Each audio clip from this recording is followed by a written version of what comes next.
Okay, so I have a biomechanical cutting course coming up this Saturday.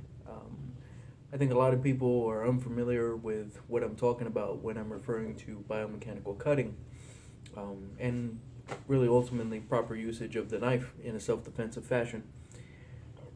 Biomechanical cutting is exactly that. If you're going to use a knife for self-defense, that's exactly how you're going to want to use the knife for many reasons.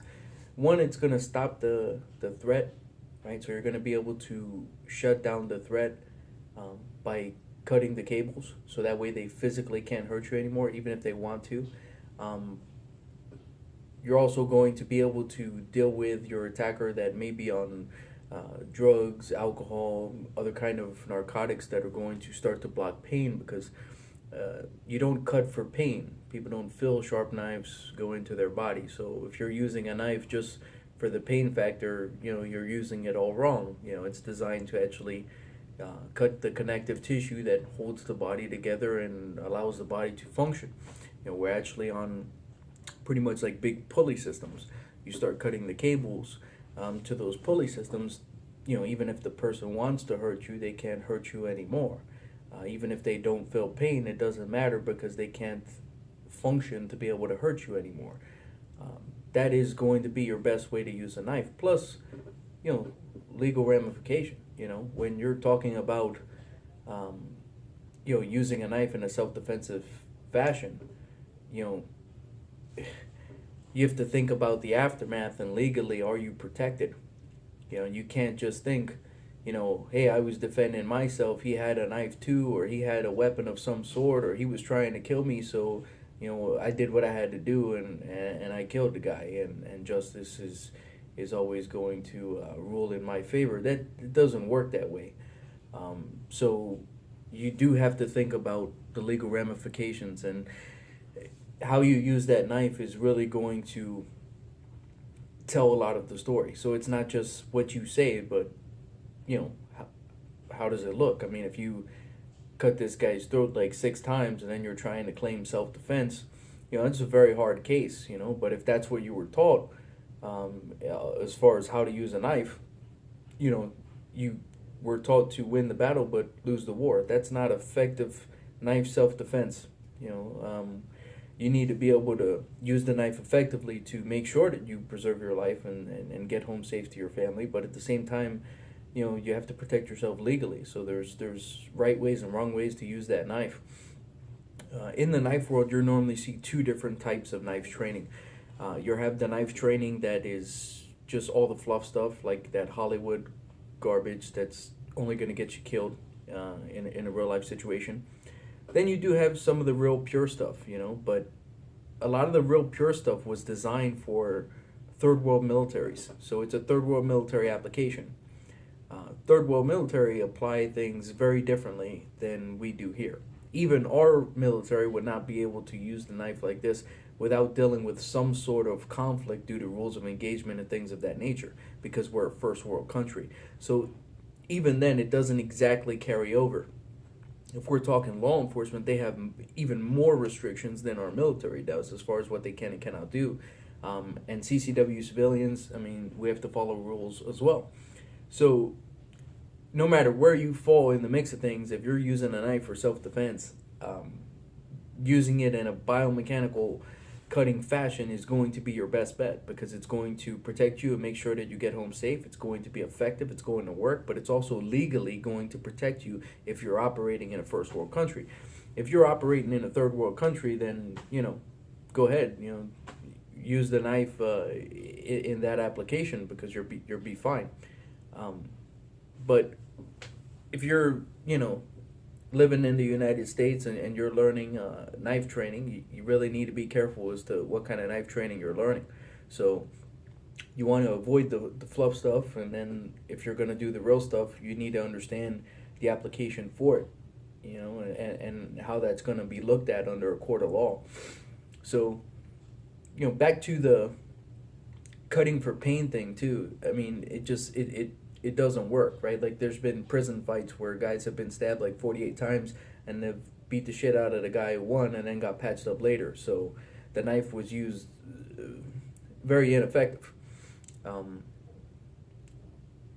that's what happens when you try to use a knife for pain. It doesn't cause pain whether you're slashing or thrusting. Um, the best way to use it is for biomechanical shutdown. At that point, with a few well placed slashes or thrusts, you could stop your attacker from physically being able to harm you. He may still want to harm you. I mean, he's probably going to be demotivated at this point, but if not, and he's still driven on hurting you, it doesn't matter because he doesn't have the motor function to be able to do so. So biomechanical cutting is something that you definitely want to learn and should be essential if you carry a knife on you, or if you're just using a knife as a weapon of opportunity in a certain situation. But if you're living in the U.S. and you're planning on using this stuff defensively in a self-defense fashion, you need to be familiar with self-defense laws, state laws, federal laws, and how the knife is looked at by a jury of your peers. So there is certain application as to how you're supposed to use that knife to be able to protect yourself, and you just don't really see a lot of that stuff taught. So by me teaching this biomechanical cutting course, it's a way of teaching people how to use a knife, effectively and efficiently. It's just something that if you're going to carry a knife on you every day, or it's going to be a weapon of opportunity that you're going to use to save your life one day, this is going to be your best fighting chance. If you use it another way, you may be using it in a way that is not going to be effective and is ultimately just going to get you killed, or a way that's effective, but you'll win the battle and lose the war. Either way, that doesn't help you. If we're talking about true self-defense, I have to protect you with the whole situational awareness stuff and the de-escalation and all of the pre-game stuff that goes into this. Then the actual physical application of knowing how to do it, and then also the legal ramification. So that's a complete program there of keeping you safe, and that's pretty much what I'm going to be doing here with the knife, is showing you all those steps of how to work the knife. And it's a great course for everybody. If you're law enforcement, you would utilize a knife like this. Military, CCW, civilian, you would all use the knife like this. Even if I was going to lethal force, I would biomechanically shut the guy down first before going to lethal force if lethal force was necessary, because the biomechanical shutdown is just going to make it easier to jump to that lethal force step if the situation calls for it. Most of the time, you biomechanical cut the right way, there's not going to be a need for lethal force.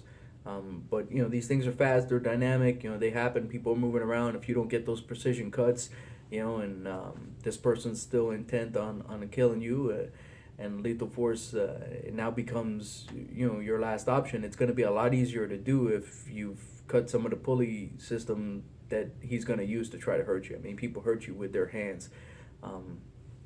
This course is also great for women. If women were dealing with bigger, stronger, larger, more aggressive attackers who are on some sort of narcotic, to biomechanically shut them down with a knife, you don't have to be big, strong, fast, and have all those physical attributes. So if they went toe-to-toe with that guy, they would probably lose because they're just at such a disadvantage. You put a knife in their hand, it's the ultimate equalizer. At this point, his size means absolutely nothing. As long as she's precise with her cuts and she's had the training to just make sure that his flesh meets that blade, and the blade will be flesh every day of the week, so she'll be just fine. So it's a great tool for a woman to use in a self-defense situation. A lot of times they don't want to carry firearms. If they do, they put them at the bottom of their purse, and they never really train with them. So that's not an effective tool.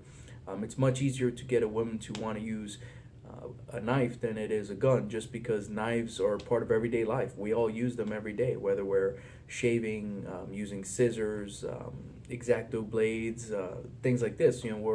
Life is revolved around cutting tools, so we're all familiar with using them. So it's a lot easier to get a woman to want to use a knife for self-defense, especially if you show her the biomechanical shutdown, versus something like a firearm. So it's going to help in that sense too. I also had another gentleman who I trained who's very much a firearm guy. I'm a firearm guy as well, and he's like, well, if I have my gun, why do I need the knife? I don't need the knife, then there's no point training the knife.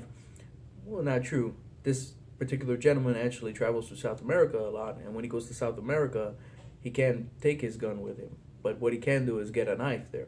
So now it's become his primary tool. So knowing how to use the knife as a primary is very important for him because of the traveling aspect. Um, I told him, when you're here, your gun will be your primary, depending on the situation, and then you would use your knife as a secondary. So let's say you're in a wrestling match where you get into it hand to hand, and then this guy's going for your gun. You could pin that gun, get that knife out, and actually use the biomechanical cutting to free up that gun and get that gun out and actually go into a position of control and restraint at that point. Also, if you're dealing with multiple attackers and that gap closes very quickly, the firearm isn't necessarily the best tool for that, because it's got one angle of attack, right? The barrel has to be pointed to what you're shooting. So, if you're dealing with multiple attackers, gap closes fast, that gun gets pinned. To be able to get that barrel back on both of them is very difficult because it's got only one angle of attack. I mean, there's ways to do it, but it requires a lot of training. With a knife, the greatest part about it, what makes it a great close quarter tool, is the fact that it's dangerous at any angle because it's got multiple angles of attack. It's not like a barrel that just has the one angle of attack. So in very confined spaces, multiple attackers, working that cutting tool is going to be a better weapon of choice than a firearm. If you have space, the firearm's going to work better. I mean, it's more of a projectile weapon, so that's going to work with the space. But once the gap is already closed and things are that active in a confined space, your secondary is now going to become your primary, just until you could create the space that you need to get that primary back in the fight if the situation calls for it. So whether you're a gun guy or not a gun guy, whether you're a man, you're a woman, if you're working in a first world country and you're looking to use a knife in a self-defensive fashion, biomechanical cutting is what you should be doing. This course is for you. So I just wanted to explain that because when I refer to biomechanical cutting, a lot of times people are not familiar with what I'm talking about, and knives don't normally get worked in this fashion, although this is the fashion that they should be working in if you're living and operating and using a knife in a first world country. So if you have any more questions about the course or any more questions about what we discussed in this video, just go ahead, comment, and I'll get back to you as soon as I can. So hope to see you guys at the course. Again, if you got any questions, just let me know. Thanks for watching.